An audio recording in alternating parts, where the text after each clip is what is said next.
Hello, in this video we're going to be going over the syllabus. So first of all, just what a syllabus is it's kind of the policies that will govern the course, and the first one we'll talk about is attendance. So in this course you will have a participation grade, and you are expected to participate each week in class, right? There are 3 ways that you can participate. First is physical attendance at your assigned class meeting, right? So you can't just go to any class meeting. It has to be the one you're assigned to. That's one way that you would fulfill your participation requirement for the week. Another is by attending online through streaming video. There is some technology that we're hoping to use that will allow us to do that, so you could participate while I'm teaching. So you could be in your dorm room and could online connect to what's going on in the classroom. That's only if the technology works. If the technology works, obviously that option will not be available. The third is completing a participation assignment within 1 week of the missed day, right? So if you don't come in person and let's say your meeting is on Monday, scheduled, your assigned meeting is Monday, you don't come on Monday, you are not able to watch the streaming video while the class is going on. Let's say you just did not feel well, you just stayed in bed and slept, which is a reasonable thing to do. Then what you would do is you would complete a participation assignment, and ideally you'd get that done within 1 week. Obviously, if you missed because you were really sick, we can talk and you might be able to get an extension. I will usually post those after class meets, typically on a Monday or Tuesday, but it just depends. But I'll get those up as soon as I can.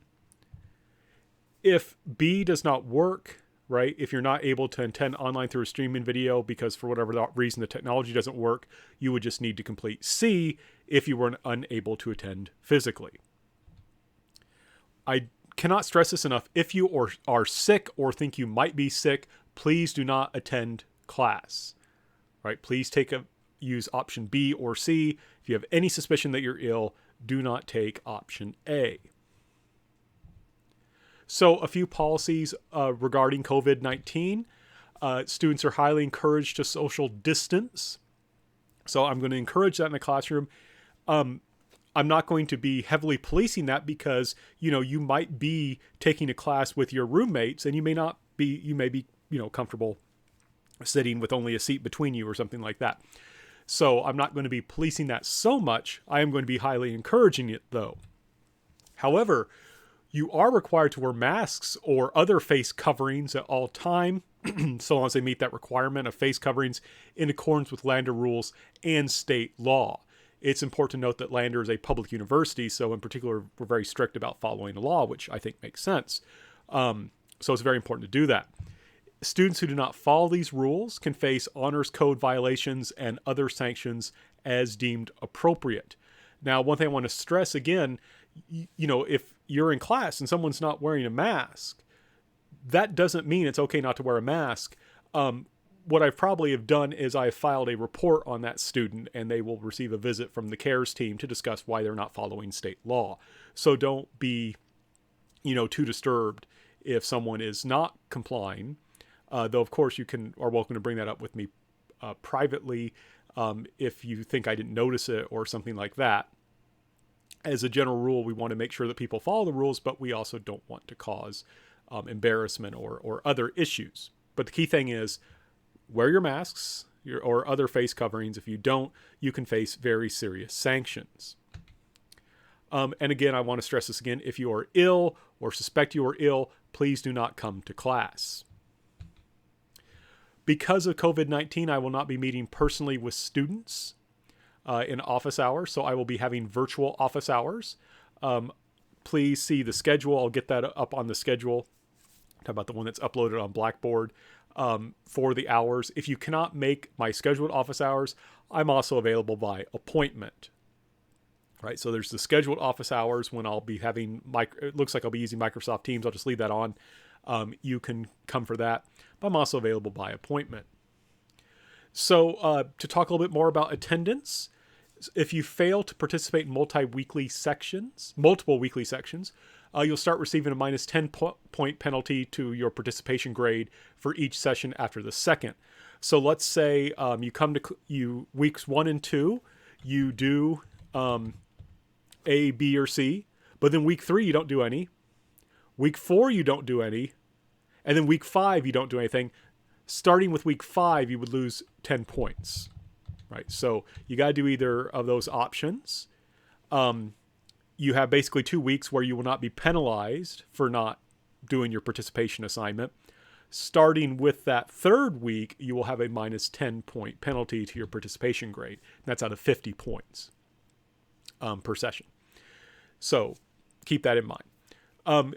You are still expected to fulfill the participation requirement even if you miss class for Lander-related activities. The material we'll go over can be on the exams. So even if you have a good reason for not being there, such as being, if there's a sporting event or you're part of a club and they're having some sort of meeting, I'm not sure what kind of meetings people will be having during this time of COVID-19, but you might have something that makes it impossible for you to come to class in person, or that makes it impossible for you to stream the class, in which case you would still be expected to do the participation assignment. Like I said, you'll be tested over that material. Depending on your situation, an extension could be granted, right? Like I said, if you are ill and are feeling really sick, especially if you get COVID-19, then of course, I'm going to be flexible on attendance in those cases. But it's up to you to talk to me about that. Should you lose all of your participation points, additional penalties will be deducted from the final exam. So do please keep that in mind. So one thing to think about in terms of how, if you do decide to come to the face-to-face meetings, right, that's how you're going to fulfill your participation requirement. It's important to follow classroom decorum. It's important to avoid disruptive behavior. And one thing I would think in general is that human beings forget a very basic rule that I think is a very good rule, the golden rule: do unto others as you would have them do unto you, right? So imagine if you were to meet with me, but the whole time you wanted to talk to me about something serious like your grade, I was playing on my phone, or if I had earbuds in. You wouldn't much like that. So you shouldn't do that kind of thing during class, right? If you want to listen to something, you don't like it when people talk loudly and you can't hear them. So don't do it to other people. It's very simple. So basically what I would argue, and I think the university will certainly back me up on this, students have a right to a positive learning environment. People are putting a lot of money and effort into their studies, and they want to learn. And you have a right to a positive learning environment. I also have the right to teach without distractions. And those things go together, right?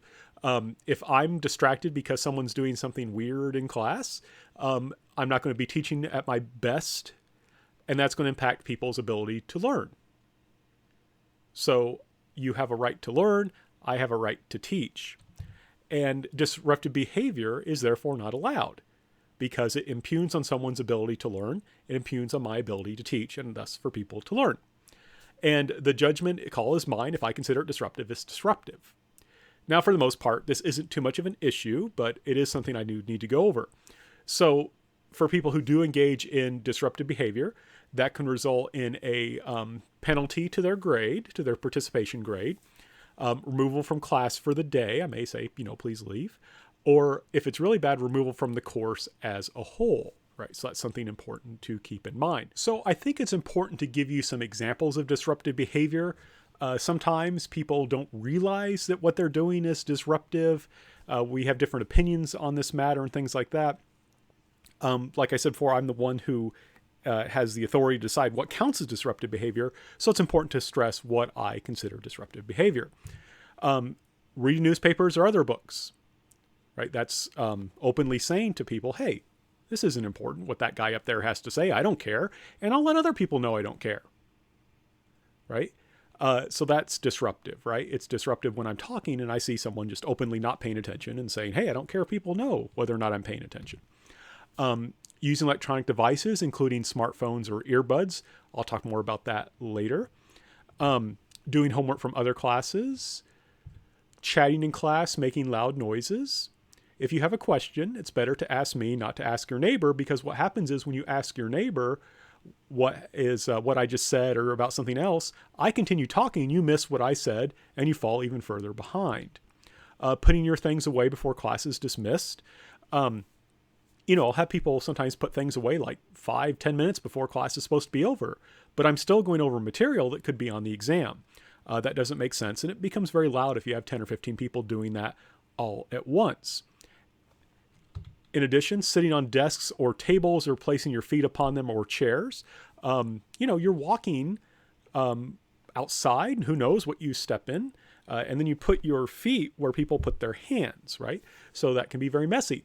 You may think that sounds odd, but one thing I should tell you, I'm a specialist in Asia, and in the country in particular where I studied, Korea, people take their shoes off when they come inside and then sit on the floor, right? So you got to keep the floor clean.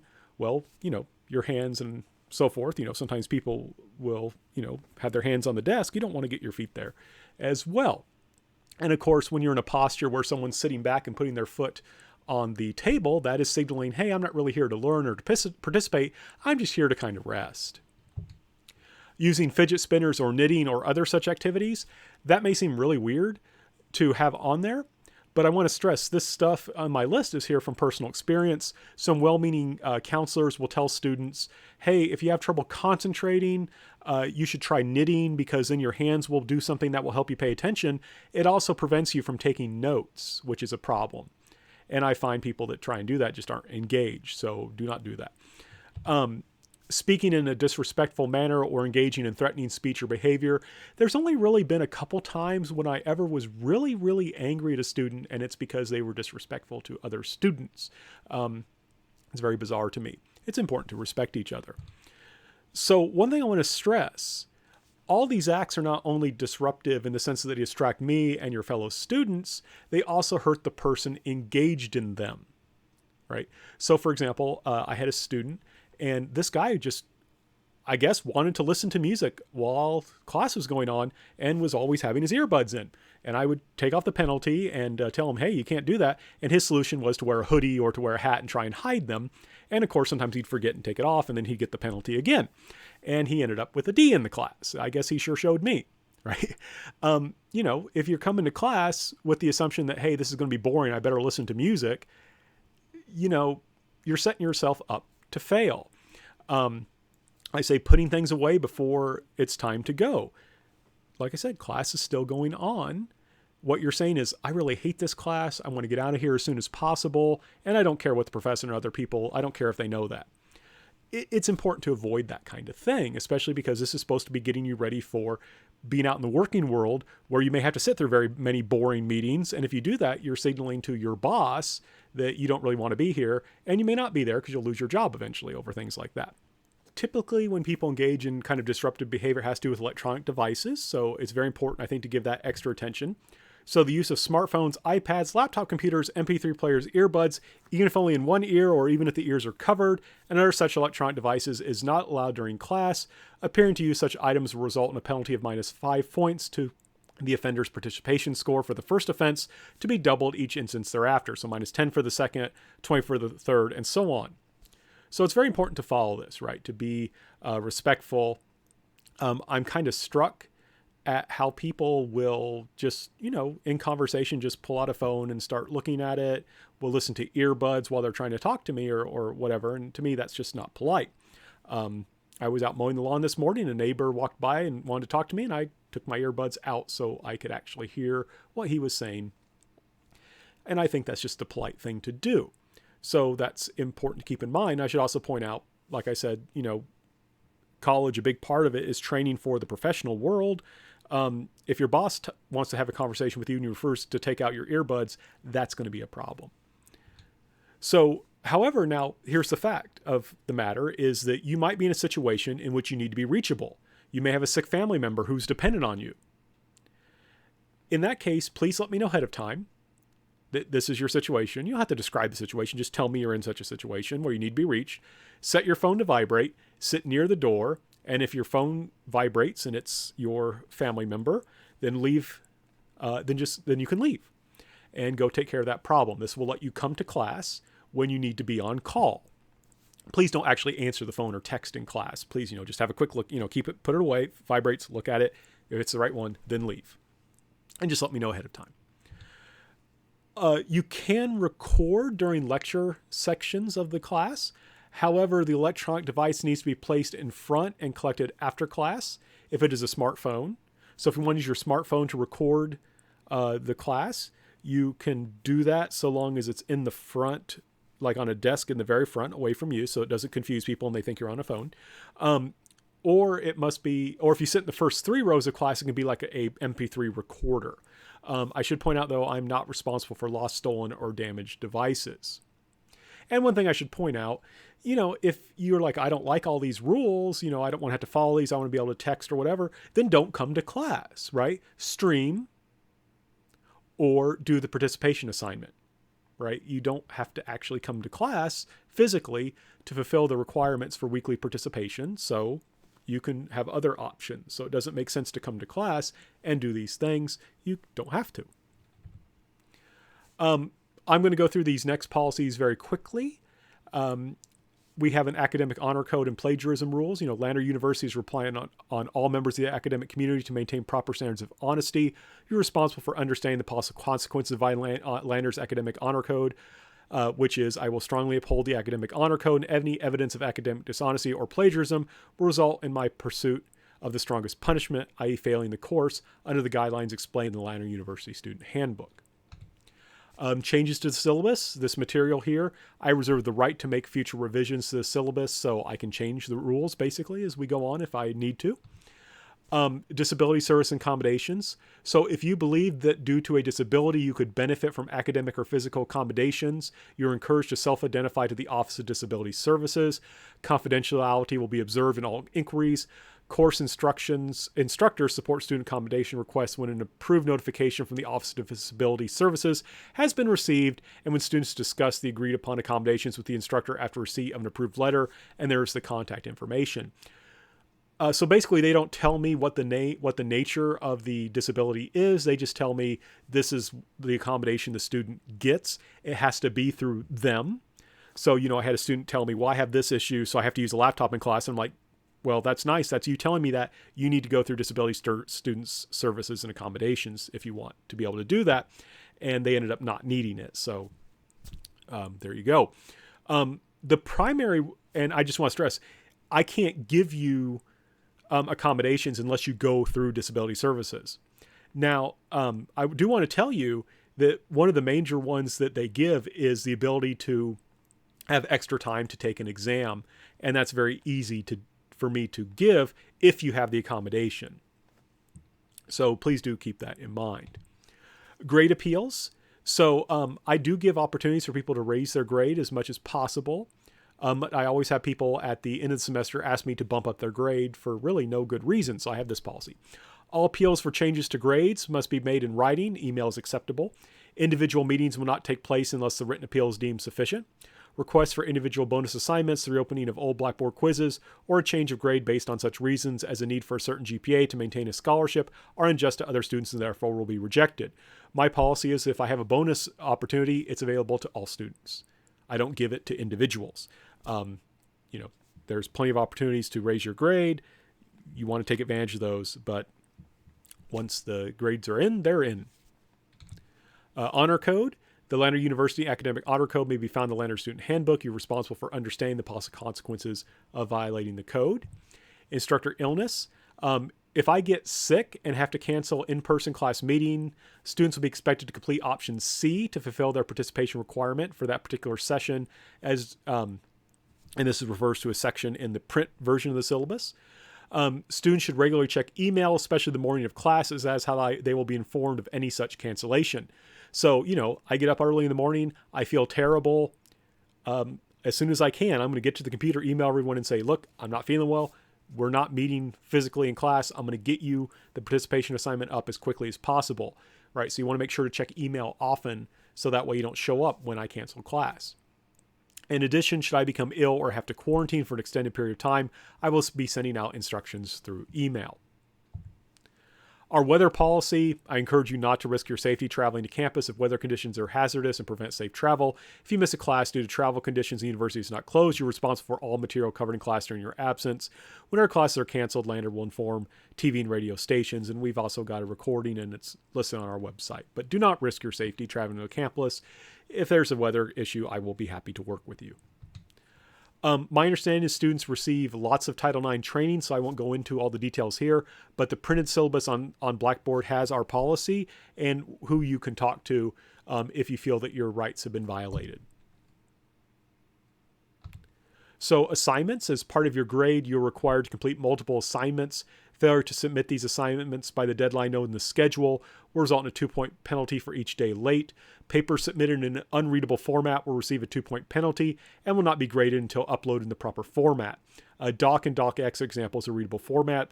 Pages is unreadable, so people will post things in Pages. Late assignments will not be accepted after the Friday before finals week. So just keep that in mind. As for textbooks, you're expected to obtain your own textbook. That will be a book called Perpetua's Journey.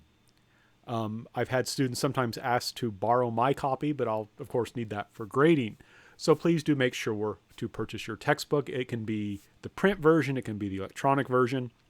Any is fine, so long as it is Perpetua's Journey. And I encourage you to get that from, order it through the link sent out by the bookstore.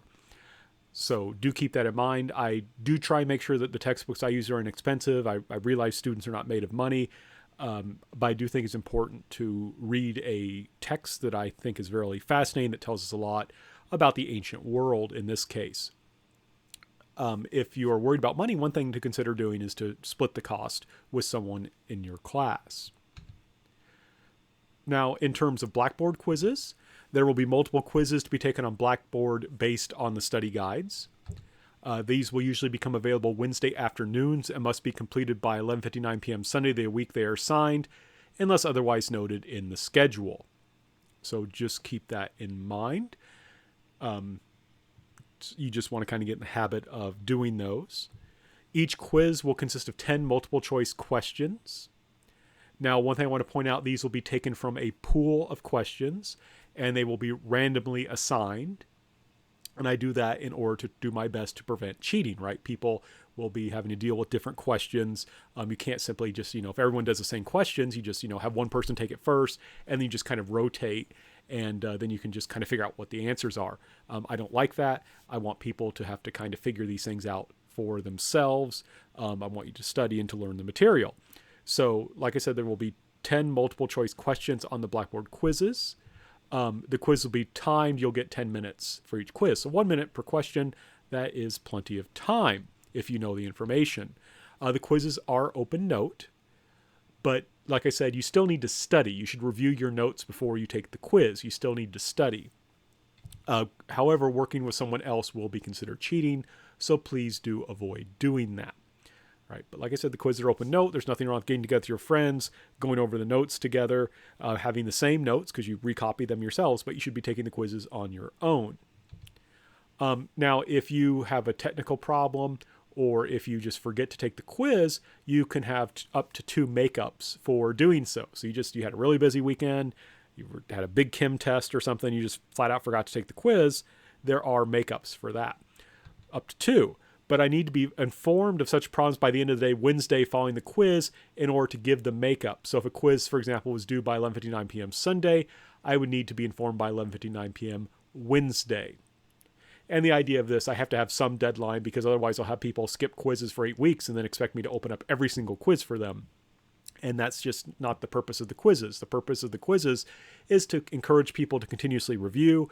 And also, if you keep flunking quizzes, that means there's something wrong. And we want to identify what that is and fix it before the exam. So that being said, let's talk a little bit about exam. The same rules apply to exams. They're open note. You should do them on your own, not with a friend.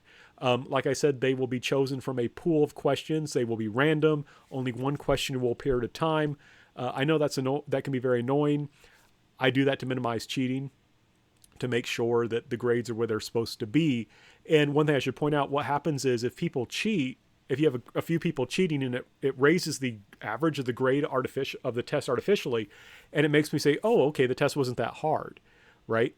It would have been better for those people to not cheat to get their low grade, and I'd say, oh, the test was harder than I expected, here's a curve. But in any case, same rules apply to exams. The exams are each 50 questions in length, so students will have 50 minutes to complete them, still 1 minute per question. That's plenty of time. If you feel if you're trying to take this, you're like, oh, this isn't enough time, you need to study more to really learn the material. If you know the material well, it's really easy to do. In addition to material from the study guides, exams can include questions based on material covered as part of weekly participation. It doesn't matter how you participate. If you come to class, if you you come in through virtually through streaming, or if you complete the participation requirement, all will go through the same material, right? So there's no advantage to any of them. So as long as you participate in one of those 3 ways, you will be exposed to the material that can be on the exams, as well as do the study guides. A student who, without prior excuse, does not take an exam at the appointed time earns an F. Upon the student's request and explanation via email, the instructor may allow the student to take a makeup exam with or without penalty. Depends on the reason why. Working, traveling, unless on official land or business, and other such reasons are not acceptable grounds for retaking an examination or for taking an exam early, right? So it's important to keep this in mind when you're accepting your work schedule and things like that. And one thing I should point out, if you allow your boss to schedule you during exams or classes, they will continue to do that. So it's good to say, I have an exam. Please don't schedule me at this time. So to kind of go through the assignments, there are 3 exams, each worth 150 points. There's also a final exam worth 150 points. It is cumulative, so material from any part of the semester can be on it. The study guides, there's 14 of those, each 10 points. There's 14 Blackboard quizzes, each worth 10 points. That's 140 each. There will be a special quiz on that Perpetua journey. There's a syllabus quiz that will be on this material. And there's an assignment based on the Perpetua's Journey book. And then your participation score, if you add those all together, you get 1,000 points. So I grade out of a total of 1,000. I mean, kind of think about this. You just drop the 0, and then it's out of 100%. That's how you kind of think about that. I can't do this grade, there's 10 quizzes and their quizzes account for 15%. Everything just has a point. And so in this class, a point is a point is a point. So if I give you an assignment, say, hey, this is worth 5 bonus points. 5 bonus points is the same as a point on the exam or a point on a quiz or something like that. I'm a historian, not a mathematician. I struggle with that. And this is the basic evaluation. You get 900 to 1,000 points, you get an A, 880 to 899 points, you get a B, 779 points C, so on and so forth. So I hope this gives you a good idea of what this course is going to be like. I don't like going through syllabus. I think is very boring. It's not particularly interesting, but it is important that we're all on the same page. Class will be much more interesting than this, I promise you.